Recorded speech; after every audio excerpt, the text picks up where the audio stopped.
ৰাতিপুৱা 11 বজাত অসমৰ নতুন মন্ত্ৰীসভাই শপত গ্ৰহণ কৰিব।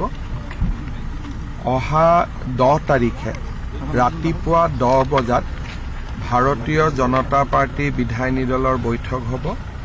তাতে ভাৰতীয় জনতা পাৰ্টি বিধায়িনী দলৰ নেতা নিৰ্বাচন কৰা হ'ব আৰু সেইদিনাখনেই দিনৰ 11 বজাত NDA অৰ্থাৎ AGP, BPF আৰু ভাৰতীয় জনতা পাৰ্টিৰ যৌথ বৈঠক অনুষ্ঠিত হ'ব।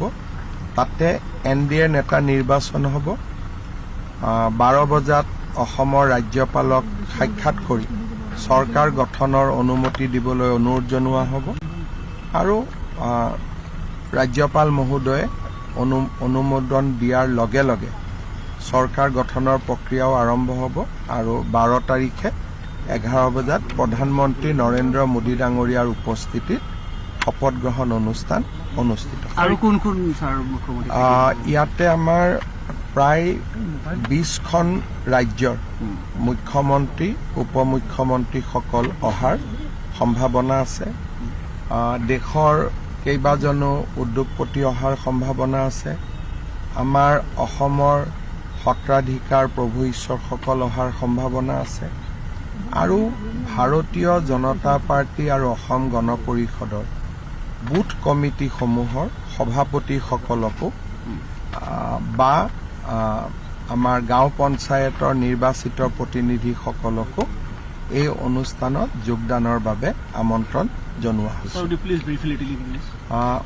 On 10th, BJP legislature party will meet in presence of our central observer Sri JP Nadda and Sri Naib Singh Saini, Union Minister and Chief Minister of Haryana.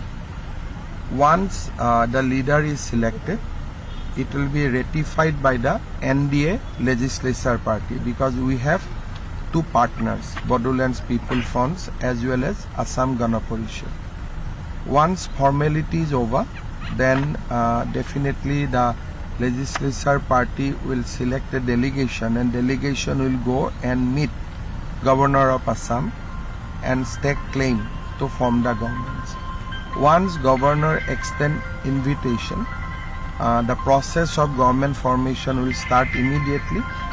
On 12th of May at 11 AM, in presence of Honorable Prime Minister Sri Narendra Modi and other guests, the new government will take oath. So you are going to Bengal today?